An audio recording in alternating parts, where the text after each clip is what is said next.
வணக்கம். நான் உங்கள் சக்சஸ் கி செந்தில். நாம் எப்போதுமே வருங்காலத்திற்காக நிகழ்காலத்தில் வேலை செய்ய வேண்டியுள்ளது.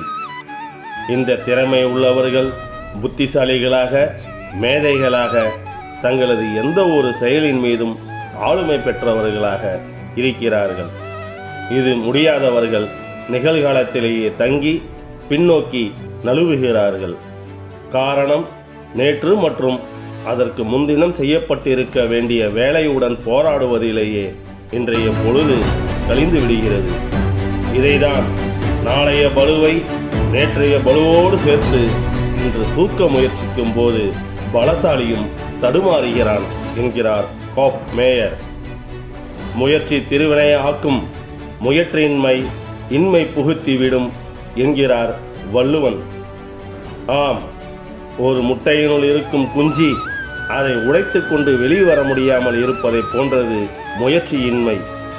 கருவிலிருந்து குஞ்சாக வளர்ந்து தனது முட்டை ஓட்டை கொத்தி உடைத்து வெளிவரும் வரை அதற்கு பாதுகாப்பாக இருந்த ஒன்றே இப்போது அதன் சிறையாகி விடுகிறது.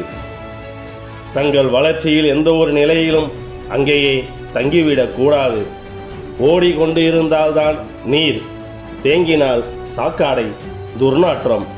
புரிந்து கொள்வோம்.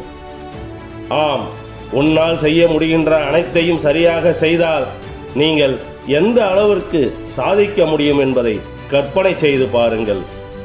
ஒரு மனிதன் தனது ஆக்கப்பூர்வ திறன், கற்பனை திறன் மற்றும் அறிவாற்றல் இவற்றில் 5% கூட பயன்படுத்துவதில்லை. அதி மேதாவியாக விளங்கும் ஒரு புத்திசாலி கூட 7% பயன்படுத்துவதில்லை என்பது மனோதத்துவ உண்மை. சாதனைகளுக்கு நம்முடைய எண்ணம்தான் எரிபொருள். ஒருவன் ஆழமாக எதை சிந்திக்கின்றானோ அதுவாகவே அவன் ஆகிறான். நீங்கள் நேற்றைய பற்றிய மறுபரிசீலனையிலும் நாளைய பற்றிய கற்பனையிலும் நேரத்தை வீணாக்காமல் இன்றைய பணிகளில் நேரத்தை செலுத்த வேண்டும். இன்றைய தினத்தை மட்டும் மகிழ்ச்சியாக, ஆக்கப்பூர்வமானதாக வாழ கற்றுக்கொள்ள வேண்டும். நேற்றைய நாட்களை முற்றிலும் மூடிவிடுங்கள். நாளைய தினங்களின் கதவுகளை சாத்திவிடுங்கள்.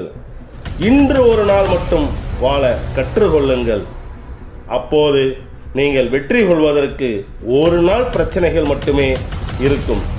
அந்த ஒரு நாள் பிரச்சனையை எவரும் எளிதில் வென்றுவிடலாம். இதனால் அமைதி, தெளிவு, சலனமற்ற மனம் ஆகியவை உங்களுக்கு கிடைக்கும். இதன் காரணமாக உங்கள் சிந்தனையும் வேறு எதிலும் சிதறாமல் அந்த சமயத்தில் ஈடுபட்டுள்ள பணியில் மட்டுமே இருக்கும். இதுவே எளிமையான வெற்றிக்கான வழி. இதைதான் பெரிய பெரிய சிந்தனையாளர்கள், வெற்றியாளர்களும் சாதனையாளர்களும் கையாண்ட வழி.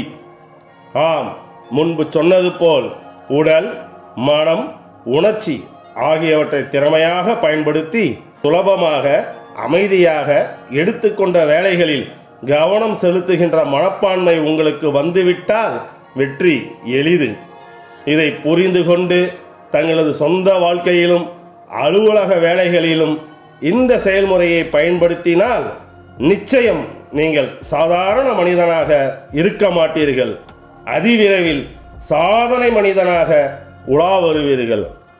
ஆம், வெற்றிக்கு வேறு வழியின்றி தானாக வந்து உன் காலை முத்தமிடும். வெற்றி உனது வசமாகும். ஜெய் ஹிந்த்.